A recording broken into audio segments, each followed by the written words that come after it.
Pour bien s'entendre et pour bien s'écouter, rendez-vous sur M, la petite radio du Grand Maghreb. Pour bien s'entendre et pour bien s'écouter, rendez-vous sur M, la petite radio du Grand Maghreb. Bienvenue dans l'invité du direct. L'invité du direct, nous n'avons pas tenu ces dernières semaines. Nous n'avons pas commenté l'actualité économique de ce printemps depuis un mois en dehors du Café des experts économiques. Mais aujourd'hui, nous nous rattrapons avec la présence de Hassan Khlifati, président, directeur général d'Alliance. Mais aujourd'hui avec nous, Hassan, en tant que premier vice-président de l'UR. Marhaba bik, Hassan Khlifati. Merci beaucoup. Merci, Qadi. C'est toujours un plaisir d'être avec vous sur le plateau des émissions de radio. Alors, on va essayer de parler de choses agréables. Inch'Allah. Alors, quand on parle d'Oran, c'est déjà agréable. Oui. On parle surtout des prochains Jeux méditerranéens, le 25 juin. Oui. Mais ce n'est pas l'événement, le premier qui va se dérouler à Oran. Il y a un grand événement qui concerne le secteur, la branche de l'assurance qui se tient à Oran. Expliquez-nous qu'est-ce qui va se passer du 5 au 8 juin dans la capitale de l'Ouest. Effectivement, Oran, cette année, elle a le privilège de réunir les Jeux méditerranéens, qui sont un grand événement sportif international pour l'Algérie. Mais juste avant les Jeux méditerranéens, nous avons l'honneur, en tant qu'union des assureurs, des sociétés d'assurance algériennes, en collaboration avec le GAIF, General Arab Insurance Federation, c'est-à-dire la fédération arabe des compagnies d'assurance, de l'assurance. L'un des 4 plus grands événements internationaux de l'année, c'est-à-dire la 32e conférence du GAIF qui se tiendra à Oran. Elle devait se tenir en 2020 en Algérie. Le contexte épidémique a fait qu'on a reporté et on devait la faire en 2021 en distanciel. Mais après des discussions, on a préféré encore la reporter pour la tenir aujourd'hui à Oran. Elle est sous le patronage de Monsieur le Premier ministre. C'est un événement très très important au niveau international. Nous avons jusqu'à hier une participation exceptionnelle en termes de délégués internationaux. Jusqu'à hier, nous avions 761 inscrits internationaux, c'est-à-dire de 40 pays, des 5 continents. Beaucoup de pointures dans le domaine de l'assurance, la réassurance, tous les plus grands cabinets de réassurance internationaux, les cabinets d'experts, les cabinets de consulting et aussi des compagnies d'assurance. Nous avons 40 pays des 5 continents, donc nous avons aussi 422 participants locaux, délégués locaux, des compagnies, des compagnies ou des universitaires, des experts et tout ça. Et nous pensons peut-être battre le record et d'arriver à 1300, 1400 d'ici le 31 mai parce que les listes sont toujours ouvertes. C'est un défi pour nous en tant que marché algérien des assurances, en tant que comité d'organisation, parce que je fais partie du comité d'organisation et aussi je préside la commission communication, sponsoring et protocole. Nous avons travaillé beaucoup parce que le thème de la conférence, c'est le nouveau contexte et son impact sur l'industrie de l'assurance. Le contexte, il est lié épidémique, après le contexte. C'est le premier thème. Oui, c'est le thème général. C'est le thème général parce que, comme tout le monde le sait, la surprise de 2020, quand le monde entier a été confiné pratiquement, il y a eu des pertes, il y a eu des sinistres, ce qu'on appelle dans le jargon des sinistres sans dommage, c'est-à-dire il y a eu de la perte d'exploitation, des restaurants qui ont fermé, des compagnies aériennes qui étaient clouées au sol, des hôtels fermés, mais il n'y avait pas de sinistre, c'est-à-dire il n'y avait pas de dommages. C'est pas un feu, c'est pas un tremblement de terre, c'est pas un incendie, c'est pas de... Donc toute une réflexion a été lancée au niveau international. Ce genre d'événement, il est pour nos cadres algériens, pour l'image du pays aussi. L'Algérie aujourd'hui marque un retour sur la scène internationale, au moins économique. Bien sûr, il y a un retour sur la scène politique et diplomatique, mais sur la scène économique, surtout que c'est un événement qui regroupe la crème, je dirais, mondiale de ce secteur. Il y aura des débats, il y aura des conférences thématiques, il y aura 2 jours de conférences, donc nos cadres locaux, ils vont se frotter à des cadres internationaux, Bien sûr, nos compagnies, elles ont des carnets de rendez-vous pleins pendant les 3 jours, y compris notre compagnie. Nos cadres seront mobilisés, donc ils seront sur place, ils vont discuter avec les réassureurs, avec les experts, c'est des conférences aussi c'est presque le Davos, de l'assurance.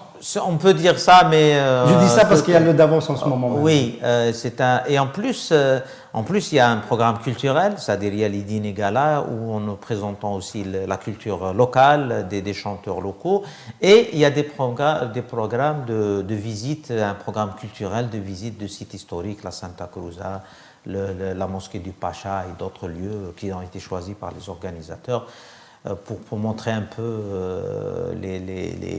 l'histoire de la région. Alors il y a le patronage du Premier ministère, mais il y a le partenariat apparemment important et décisif du GAIF. C'est quoi exactement l'apport du GAIF? Le GAIF, c'est d'abord l'Union, l'Union arabe, l'Ittihad al-Am al-Arabi lit-Ta'min, c'est-à-dire c'est lui qui chapeaute toutes les compagnies d'assurance arabes, le monde arabe. Donc, lui, c'est lui qui organise ce genre d'événement chaque 2 ans dans un pays arabe, donc avec le thème. Lui, il nous accompagne, il est mobilisé avec nous sur la partie organisation et ils sont impliqués, c'est-à-dire ils ont par exemple, on a été, il y a une semaine, on a été à la 8e conférence de l'Aqaba en Jordanie pour promouvoir des réglages et pour rassurer aussi des partenaires parce qu'il y avait beaucoup de réticences. Il y avait un peu de... Je peux faire un parallèle avec ce qui vient d'arriver pour le comité d'organisation des Jeux méditerranéens d'Oran. Vous n'avez pas une problématique confort des chevaux, la Fédération française d'équitation a refusé de participer, a renoncé de participer parce qu'elle considérait que les garanties n'étaient pas suffisantes pour le confort des chevaux. Oui, non, enfin nous avions une autre problématique. C'est vrai qu'il y a des appréhensions par rapport à plusieurs choses, notamment le transport, les visas, l'octroi des visas et la capacité hôtelière de la région. Donc nous avons rassuré, nous avons une collaboration directe avec le ministère des Affaires étrangères, c'est les affaires consulaires. Nous avons aussi une collaboration avec la DGSN, monsieur le DGSN, avec notre président. Donc il nous a accordé le couloir vert pour les délégations qui viennent, parce que c'est l'image de l'Algérie, parce que quand nous on part dans ce genre d'événement, on a toujours le couloir vert, on a les facilités de l'avion jusqu'au retour. Donc, c'est des pratiques qui sont connues dans les pays qui organisent ce genre d'événements. Donc il fallait à l'Aqaba apporter plus de garanties sur de garanties et rassurer. Et j'imagine que là où il y a peut-être, on a cité le transport, les visas et les capacités hôtelières. Les capacités hôtelières, on sait qu'Oran, en tous les cas, avant l'hygiène, il n'y a pas de problème. Le transport, j'imagine que c'est déjà réglé parce qu'on est très... C'est déjà réglé. Il reste le visa. Oui, le visa, ça pose quelques problèmes, quelques couacs, quelques retards.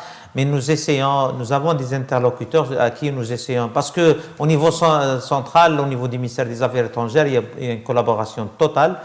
Au niveau de certains consulats où mais on arrive à débloquer la situation. Alors, une question de journaliste. Ce type de média, il est couvert par quel type ce type d'événement, il est couvert par quel type de médias? C'est des médias spécialisés? Non, c'est des médias spécialisés. Il y a 4 ou 5 médias qui sont connus. Al-Muraqib al-Ta'mini, Al-Bayan, Middle East Insurance Review. Il y a 3 ou 4, ils sont pratiquement tous au Liban. Et c'est des partenaires du GAIF. C'est des partenaires du GAIF. C'est généralement ce genre de partenaires médias c'est des partenaires officiels du GAIF. Donc, après, il y a des procédures un petit peu particulières à l'Algérie parce que les affaires étrangères demandent que c'est le ministère de la Communication qui... Donc, on essaye de lever ce genre d'obstacles pour essayer aussi d'attirer le maximum parce que c'est l'image de l'Algérie et c'est Et c'est des journalistes spécialisés, et donc ils sont connus, ils sont reconnus dans le monde. Le modèle de financement d'organisation de ça, c'est l'UAR qui prend en charge ou est-ce que Non. c'est des sponsors, Non, des partenaires? on a le modèle, il y a d'abord chaque participant, il paye une participation. Ce qui n'est pas le cas pour les Jeux méditerranéens. Oui. Monsieur Aziz Delouez passe son temps à le rappeler. À l'époque de Bouteflika, on a fait ce geste très généreux d'accueillir tout le monde gratuitement. Et aujourd'hui, on se rend compte que c'est un problème. Non, nous d'abord, nous avons d'abord chacun, y compris les délégués locaux, ils payent leur participation. Nous, on paye en dinars. Tous les étrangers, ils payent, je crois, $750 par participant, frais de participation. S'il ramène son épouse, elle paye ça. S'il veut qu'elle participe au dîner, au déjeuner et aux activités culturelles, si elle ne participe pas, elle peut être juste à l'hôtel. Et ils payent leur hôtel, ils payent leur transport. Ils payent tout, c'est-à-dire. Mais il y a des accommodations que le comité d'organisation organise sur place. Le transport, les dîners, les déjeuners et les dîners sont sponsorisés par des sponsors. Tous les dîners, il y a 3 dîners, 3 déjeuners, plus le cocktail d'accueil, de bienvenue. Il y a un dîner et un déjeuner qui sont un cocktail et un dîner qui sont par le marché, qui sont offerts par le marché, c'est-à-dire dans le cadre, c'est le marché qui offre, c'est l'UR, c'est quand on dit le marché. Tout le reste, c'est des entreprises, plus les sponsors Gold, Platinum, Silver. Il y a plusieurs types et tout ça est payant, c'est-à-dire dans le budget de l'événement, il est couvert totalement par. Alors, on va essayer quand même de s'arrêter une minute sur la nouvelle problématique. Est-ce que vous diriez, vous organisateurs UAR, que nous sommes devant, avec ce qui est arrivé, la crise sanitaire, est-ce que c'est une nouvelle opportunité pour les assureurs ou est-ce que c'est plutôt plus de risques que d'avoir à peut-être étendre la gamme des sinistres à assurer? Tu sais, c'est un débat mondial aujourd'hui. C'est un débat mondial. Mais les assureurs et les techniciens et les experts, ils vont arriver à un compromis. Bien sûr, plus qu'il y a de risques, plus qu'il y aura des primes aussi. Attention, tout est question d'algorithme, de calcul et de montage financier. Je pense que il y a un débat mondial sur de faire d'abord parce que tout le monde prévoit qu'il y aura de plus en plus de ce genre de problèmes, de pandémies ou de problèmes de fermeture sur le plan à grande échelle. Donc il y a un débat pour offrir ce genre de garantie, ce qu'on appelle c'est des sinistres sans dommage, c'est-à-dire sans dommage matériel. Il y aura un dommage financier, un dommage d'activité, perte d'activité, perte. Mais ce n'est pas la protection GAP. Non, c'est pas la protection GAP. Non, c'est pas le qui est prévu au deuxième jour.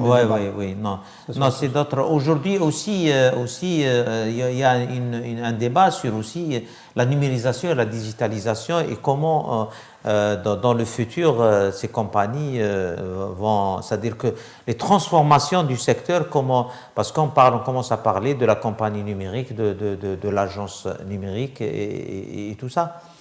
Je voulais juste aussi annoncer que l'Algérie va abriter aussi sur les 3 ans les 3 grands événements dans le monde des assurances. En 2023, nous avons l'accord des autorités et l'accord de l'Organisation africaine des assurances d'organiser l'OA en Algérie. On n'a pas encore les dates, mais ça sera en 2023. C'est un événement qui peut aussi réunir. La dernière fois qu'on l'a organisé, c'était en 2008. C'est la session ordinaire de l'Organisation africaine de l'assurance. De l'assurance, oui. C'est l'un des plus grands événements aussi mondiaux. 2000 délégués de l'Afrique et d'ailleurs des 5 continents. Et 2024, nous pensons à l'UAR faire la 2e édition de l'AIM, Algerian Insurance Meeting, c'est-à-dire c'est l'AIM où nous avons réussi la première édition en 2018. La 2e édition a été prévue en 2020 avec l'histoire de le corona, on a dû l'annuler. Et sur l'année, il y a 4 grands événements. Il y a le rendez-vous de Monaco en septembre, Il y a Baden-Baden qui est en Allemagne, c'est en octobre-novembre. Il y a aussi le Guelf et Loire. Il y a des événements de moindre importance, c'est ce qu'on appelle les événements régionaux. Il y a l'Aqaba, généralement chaque 2 ans. Il y a aussi Sharm el-Sheikh, cette année, il aura lieu du 2 au 4 octobre prochain. Il y a aussi le rendez-vous de Carthage qui a eu lieu cette année au mois de février, qui a été délocalisé à Djerba. Il y a aussi le rendez-vous de Casa, qui a lieu entre juin et mai chaque année. Mais il est plus récent, le rendez-vous de Casa et le rendez-vous algérien de l'AIM. Alors, on a pris des nouvelles, donc on a compris que les assureurs du monde entier se voyaient régulièrement et échangeaient sur l'exercice de leur profession. Là, de ce qu'on a entendu depuis tout à l'heure, Hassan Khelifati, on a quand même le sentiment qu'il y a peut-être une reprise dans le secteur. La dernière fois qu'on s'était vu en 2021, on sortait de la première grosse année d'isolement, de confinement, avec le Covid, c'était au printemps dernier. On est en mois de mai, toutes les assemblées générales ne se sont pas tenues chez vos adhérents de l'UAR, donc j'imagine que vous n'avez pas encore une photographie fixe, fidèle, définitive de la tendance, mais tout de même, est-ce qu'on peut dire que le secteur, la dégradation s'est arrêtée, parce qu'en fait on était dans une phase de forte dégradation? En fait, je ne pense pas que la dégradation s'est arrêtée, on est sur une reprise relative, bien sûr, de stabilisation.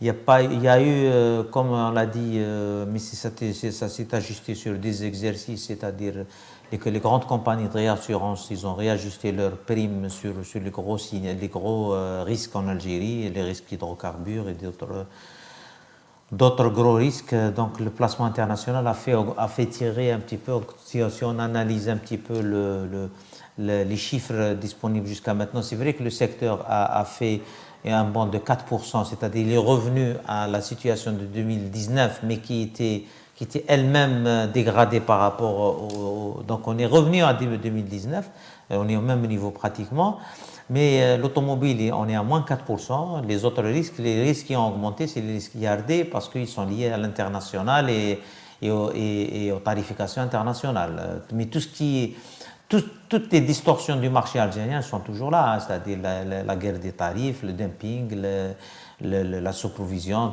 tout ce qu'on a rabâché pendant des années. Nous avions beaucoup d'espoir que la réforme, surtout de la loi sur les assurances, allait passer rapidement. Malheureusement, elle a retiré pour une dernière lecture. Nous attendons qu'elle soit remise dans le pipe, comme on dit dans le langage, pour qu'elle soit étudiée le plus tôt possible pour qu'on ait cette autorité de régulation indépendante. Aujourd'hui, même l'autorité qui est sous la tutelle du ministère des Finances, elle n'est pas encore fonctionnelle parce qu'elle est arrivée en fin de mandat début 2021. Après, le processus de renouvellement des membres n'est pas encore terminé parce qu'il y a deux cadres du ministère de la Justice, un expert du secteur, donc ça suit après, ça c'est nommé par le Conseil des ministres et nous attendons aujourd'hui, il n'y a pas d'autorité disponible pour mettre. C'est pour ça qu'on n'a pas pu, appliquer toute la rigueur pour l'accord anti-dumping parce que les violations, on les a citées, ils sont recensés, ils sont au niveau du ministère. Les sanctions ne sont jamais arrivées. Parce qu'il n'y a pas de légalement qui sanctionne. Et donc, est-ce qu'on peut dire, Hassan Khelifati, que le warning sur le risque systémique du secteur des assurances, il est toujours là? Oui, il est toujours là. Je suis ferme, il est toujours là. Pour moi, il est toujours là. Risque d'insolvabilité. Il peut pas, vous savez, ce risque, il ne peut pas disparaître, et surtout qu'on n'est pas dans une conjoncture de relance, c'est-à-dire de rattrapage, 20-30% on est en train de rattraper en dents de scie. Hein. C'est aujourd'hui 4% avec. Mais si vous enlevez la partie IRD qui est venue pratiquement de l'international, vous êtes en taux négatif. Hein. Donc il est toujours là. Et en plus, quand vous regardez aujourd'hui, en Jordanie, l'Aqaba, si je prends cet exemple, elle fait le même chiffre d'affaires que l'Algérie. C'est un pays de 8 à 10 millions d'habitants. Son PIB ne dépasse pas 50 milliards de dollars. Nous faisons 3 fois plus. Mais le taux de pénétration de l'assurance, elle est à 2%. Nous sommes à 0,7%. c'est-à-dire des pays similaires, ils arrivent à 4 milliards de dollars de chiffre d'affaires. Des pays, aujourd'hui, nous sommes presque au même chiffre d'affaires, un peu mieux que la Tunisie, mais la Tunisie, elle a un PIB 4 fois moins important que l'Algérie, elle a une surface ou une population 3 fois ou 4 fois moins importante que l'Algérie. Donc on sait que le potentiel algérien est de 7 milliards de dollars, il est là le potentiel, il est là, on le sait. Mais il faut qu'on arrive à mettre un peu d'ordre, il faut que l'État, enfin, les autorités nous aident il faut qu'on sorte de ce système de subvention de l'assurance indirectement. Enfin, c'est un système low cost qui se perdure et qui affaiblit les acteurs. Voilà. C'est un système low cost qui affaiblit tout le monde et que nous n'arrivons pas ça me fait penser à un autre système low cost que l'UNOP, l'Union nationale des opérateurs en pharmacie, dénonçait avant en disant que les marges étaient trop faibles sur beaucoup d'une gamme de médicaments. Mais bon, l'UNOP ne le dit plus depuis un certain temps, alors que les marges n'ont pas changé et que les tarifs sont les mêmes. Il faut croire que le ministre de l'Industrie de la pharmacie est très convaincant pour empêcher l'UNOP de continuer à faire le lobbying pour faire bouger les marges. Ce n'est pas le cas. L'UAR continue de réclamer parce que nous réclamons aujourd'hui, c'est que nous sommes cohérents parce que c'est les entreprises publiques et privées qui demandent ça aussi. Hein. Même les publics, ils souffrent, ils savent que c'est pas tenable. Parce qu'ils sont mal assurés. Ouais, ils sont mal assurés. Et nous ne pouvons pas. Aujourd'hui, vous prenez le même véhicule, il est assuré à 20 $ en Algérie, il est à 200 $ en Tunisie, il est à 300 $ dans un autre pays voisin, il est à 400 $ en Jordanie. Hein. Ils n'ont pas un niveau de vie plus important que le nôtre. Mais il y a des choses qui sont logiques et qui sont objectives. Alliance Assurance dans ce tableau, tirer son épingle du jeu, reste dans la moyenne dans le... Non, vous savez, Alliance, nous avons, après une année très dure en 2020, avec un moins 6%, moins 9% de chiffre d'affaires, nous avons un petit peu rétabli les équilibres. Mais c'est des choix, hein, c'est-à-dire on aurait pu rentrer dans la guerre des tarifs et des dumpings, mais nous ne voulons pas, parce que nous voulons aussi assurer les équilibres financiers de la compagnie et ses fondamentaux. Donc 2021, nous sommes à 2% de progression de chiffre d'affaires, mais avec des fondamentaux... En dessous de la moyenne du secteur? Oui. Pourquoi? Pour les raisons que... Non, parce que si vous regardez le secteur, si vous regardez dans le détail, c'est vrai, il y a des compagnies qui ont augmenté pour deux raisons. Soit elles sont rentrées dans le dumping à outrance, mais ils vont le payer, parce que s'il y a une vraie régulation, on se rend compte, parce que on peut rentrer dans cette logique. Toujours le ratio provision. Bien sûr, et ça se voit, on le sait, on n'apprend pas à un vieux singe à faire des grimaces, ça, on connaît. Ou avoir un taux de progression de 10 ou 12% parce qu'on a une affaire publique grosse et que la réassurance a augmenté ses primes de 30 à 40%. Donc, mais on n'est pas dans ce schéma. Nous, on grignote affaire par affaire, on essaie de la discuter, de l'acquérir, c'est-à-dire il y a beaucoup de travail. Mais c'est-à-dire aujourd'hui, nous pensons que c'est honorable d'avoir fait 2%, mais avec un vrai travail et aussi on a travaillé sur la digitalisation. La compagnie s'est mise sur un programme de digitalisation de 18 mois, un nouveau logiciel. Il y a toute une transformation digitale qui se fait pour la compagnie.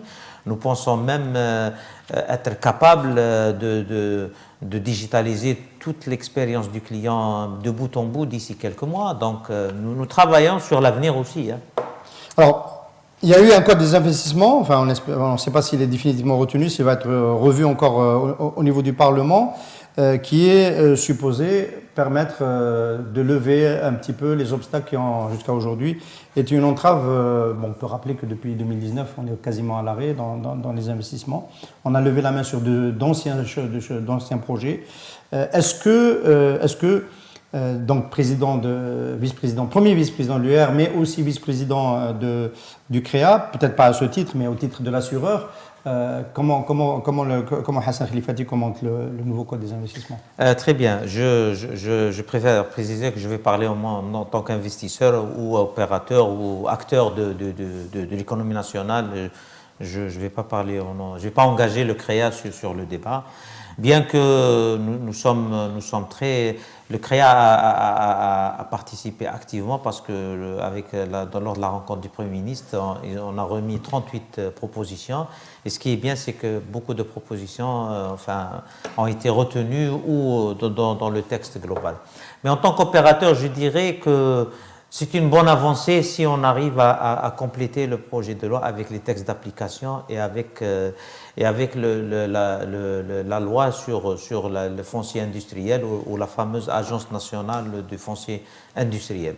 C'est une avancée parce qu'on a clarifié beaucoup de choses, même si peut-être ça ne satisfait pas tout le monde, mais je dirais que c'est une bonne avancée par rapport à ce qui a été avant, ou les deux derniers projets qui étaient beaucoup moins avancés, de mon point de vue, de ce que j'ai su et de ce que...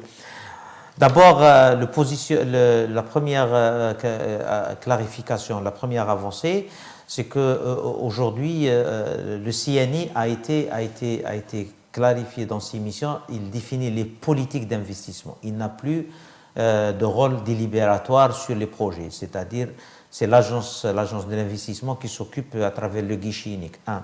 L'agence d'investissement qui passe par le guichet unique, il y a les guichets nationaux, les guichets régionaux, mais les membres de cette agence, ils ont la qualité, c'était clair dans le communiqué, qu'ils ont une qualité décisionnelle et qu'ils ne dépendent plus de leur tutelle pour prendre des décisions, et la protection juridique y afférente. C'est déjà, je pense, c'est une bonne chose. Le fait que l'agence de l'investissement a été placée sous la tutelle du Premier ministre directement, c'est une très très bonne chose.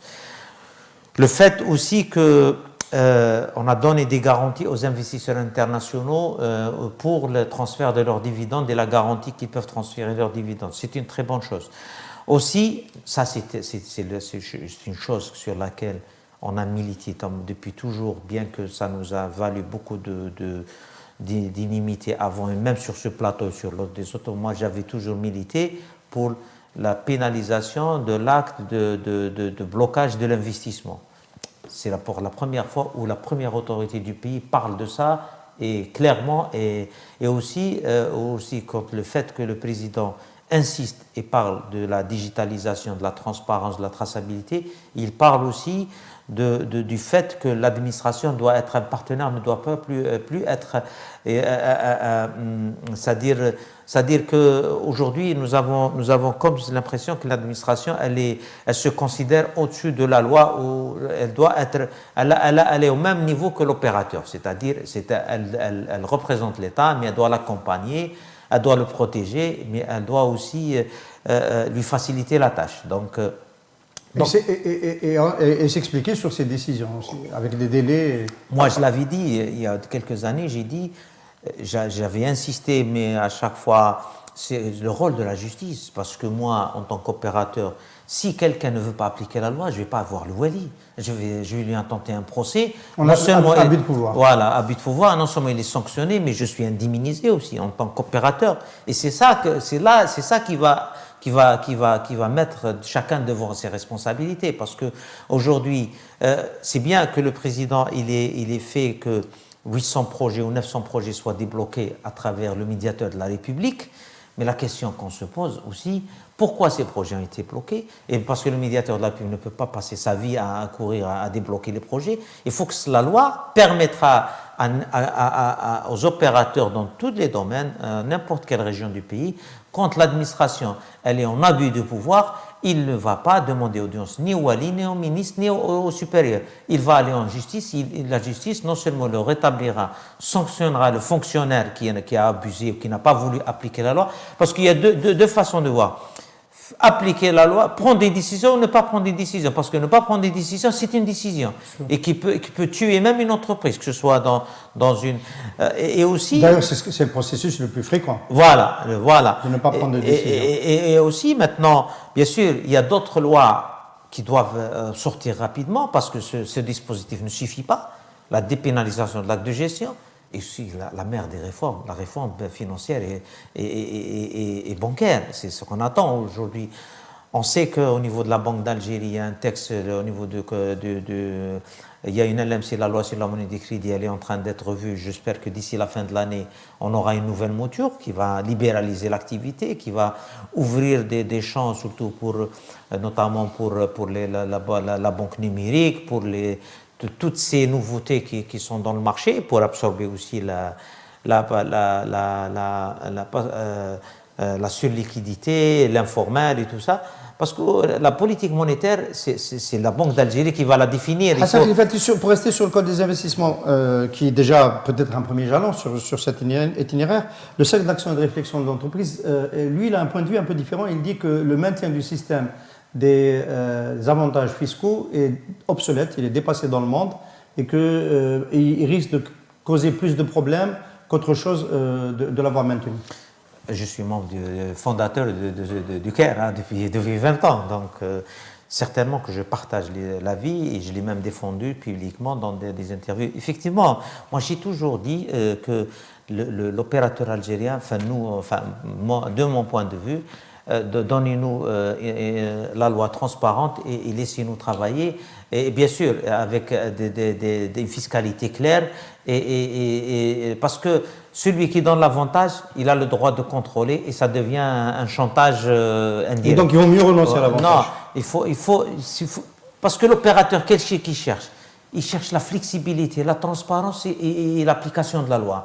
S'il a ça, il fait ses calculs, comment rentabiliser son affaire, il n'a même pas besoin d'avantages ni fiscal ni parafiscal. Donc aujourd'hui, c'est vrai que le monde a évolué.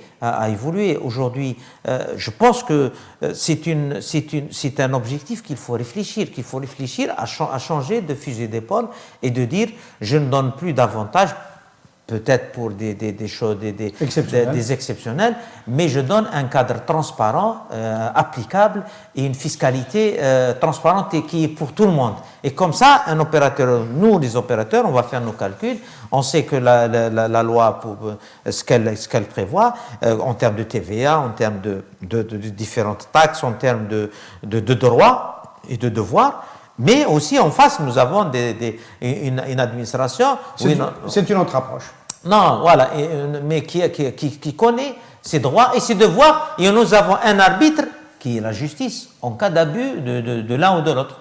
Oui. Une dernière question liée à l'actualité. Hassan Khelifati, le marché automobile n'a pas redémarré puisque les importations n'ont pas repris. L'assemblage est à l'arrêt et j'imagine que c'est l'une des principales sources de préjudice pour le secteur de l'assurance, incontestablement. On a entendu le ministre de l'Industrie, M. Zardar, dire qu'il allait rattacher l'autorisation et la reprise d'activité des importations au nouveau cahier des investissements, au nouveau code des investissements. Comment vous commentez cette sortie? Moi, il me semble que c'est encore une fuite en avant. Ça fait 2 ans qu'on attend la reprise de cette activité-là. Si on la rattache encore au nouveau cadre des investissements, on a le sentiment que c'est une année de plus qui va être gagnée. Sincèrement, j'ai pas. Ou qui va être gagné ou qui va être perdu. Oui. Gagné du point de vue de ceux qui ne veulent pas. J'ai pas écouté cette déclaration de Monsieur le ministre de l'Industrie, mais bon, peut-être. Si, pour moi, peut-être il parlait de ceux qui vont être dans l'industrie automobile, ça dépend dissocier l'importation, distribution, peut-être, je ne sais pas. Mais je dirais que c'est vrai qu'aujourd'hui, le blocage des importations de véhicules il est préjudiciable, surtout pour les entreprises.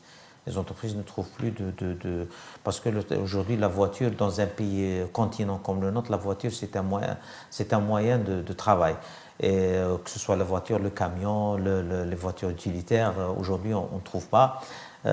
L'usine de Tiaret ne satisfait pas même les coûts parce que c'est une marque prestigieuse. Les coûts sont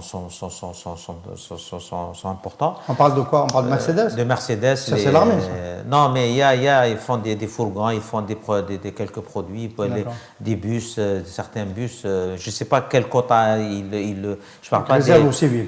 Au marché national, pour être clair. Mais aujourd'hui, nous les assureurs, nous le vivons de deux manières, parce que c'est préjudiciable pour nous. Pourquoi? D'abord, c'est un chiffre d'affaires qui manque, mais aussi nous le vivons sur la sinistralité, parce qu'il y a un problème de vétusté du parc. Donc la sinistralité elle augmente, et aussi la pièce de rechange, le manque de pièces de rechange, plus la dévaluation, plus les tarifs qui sont au rabais. Donc ça nous déséquilibre financièrement d'une manière terrible. C'est-à-dire, même si avant on arrivait à compenser avec les importations, c'est-à-dire on arrivait à combler, aujourd'hui les déficits ils se creusent tous les jours. Donc aujourd'hui, le marché d'automobile, nous, pas parce que nous avons de l'intérêt en tant qu'assureur, mais en tant qu'opérateur, nous ne pouvons plus continuer à avoir un marché aujourd'hui où la plus petite voiture, elle est à 15 000, 20 000 $, alors que dans son pays d'origine, elle ne dépasse pas. Celui qui l'a fabriqué, il la vend à moins de 4 000 ou 5 000 $. Donc, ça crée des distorsions, et ça crée aussi de l'informel, ça crée. Est-ce qu'on entend suffisamment l'UAR tirer cette sonnette d'alarme du maintien du ban des importations? Non, l'UAR, je pense aujourd'hui, on l'entend pas. On l'entend pas, mais bon, peut-être c'est pas son rôle. Peut-être il y a d'autres mécanismes ou d'autres associations qui doivent un petit peu jouer le rôle. Les chefs d'entreprise, déjà. Oui, les patronats. Les chefs d'entreprise, parce qu'effectivement, c'est un intrant, un équipement. C'est un équipement, et puis ça déséquilibre tous les budgets. Aujourd'hui, le véhicule qui coûtait 1 million de dinars, aujourd'hui, il est à 4-5 millions de dinars. Et en plus, il n'est pas disponible. C'est pour ça qu'il coûte. Parce qu'il y a d'autres solutions. Parce qu'aujourd'hui, si on veut ne pas revenir aux importations de 500 000, 600 000, il y a aussi les taxes. Il y a la régulation par les taxes qui se passe dans tous les pays du monde, pour essayer de réguler et de ne pas laisser... pour revenir... J'allais finir avec ça, parce qu'on est arrivé à la fin. Oui, non, c'est juste sur les différents codes, parce qu'aujourd'hui, il faut un dispositif global pour les réformes économiques, c'est-à-dire la loi sur la monnaie de crédit, la dépénalisation de l'acte de gestion, la loi sur le foncier, la loi sur l'investissement. Et la mère des réformes, c'est la loi sur ce qu'on appelle la réforme financière et bancaire. Hassan Khalifati, vous n'auriez pas dû relancer ce chantier, parce que la question que je vais vous poser, c'est est-ce que vous pensez que le gouvernement de M. Abdelrahman actuel peut engager des réformes de ce type-là? Quand on voit le président exprimer son mécontentement, rechercher auprès des partis politiques du son nouveau, on n'a pas le sentiment que ces réformes... Ça fait 2 ans et demi qu'on attend les réformes. Oui, je ne veux pas parler du gouvernement, mais je pense que le président de la République, il veut appliquer son programme, il trouvera les mécanismes, et est-ce que ce gouvernement est un autre, je ne sais pas, je ne peux pas me prononcer, mais je dirais qu'il trouvera les hommes et les moyens pour appliquer ces réformes, pour arriver aux objectifs qu'il s'est tracés sur l'année 2022, c'est l'année de redécollage économique. On va se contenter de vous souhaiter un régulateur avant la fin de l'année pour le secteur d'assurance. C'est déjà quelque chose de concret, de précis. Et puis la réussite avec le rendez-vous du 5 au 8 juin à Oran pour cet immense événement qui est en association avec le GAVE, donc l'événement sur le nouveau contexte et son impact sur l'industrie de l'assurance, avec peut-être, je vous le souhaite, plus de 1000 invités. Oui, effectivement, c'est un grand événement. J'espère que tous les moyens seront mis de notre côté pour réussir, parce que c'est l'événement de l'Algérie, c'est pas l'événement du UAR, c'est le marché algérien, c'est c'est le retour de l'Algérie sur le Gotha mondial, sur des grands événements économiques post-Covid. Et j'espère que tout le monde se mobilisera, les autorités locales, les autorités nationales, parce que c'est l'image de l'Algérie. Et ça sera le prélude aussi à un entraînement pour les Jeux Olympiques, les Jeux méditerranéens. Et c'est les 2 grands événements qu'on a annoncés pour 2023 et 2024. Et je vous remercie. Merci Atek Saha, merci nos amis auditeurs de nous avoir suivis pour ce numéro de l'invité du direct. Je vous rappelle que vous pouvez vous abonner sur notre chaîne YouTube en cliquant sur l'icône qui apparaît en bas. Atek Saha. Pour bien s'entendre, il faut bien s'écouter.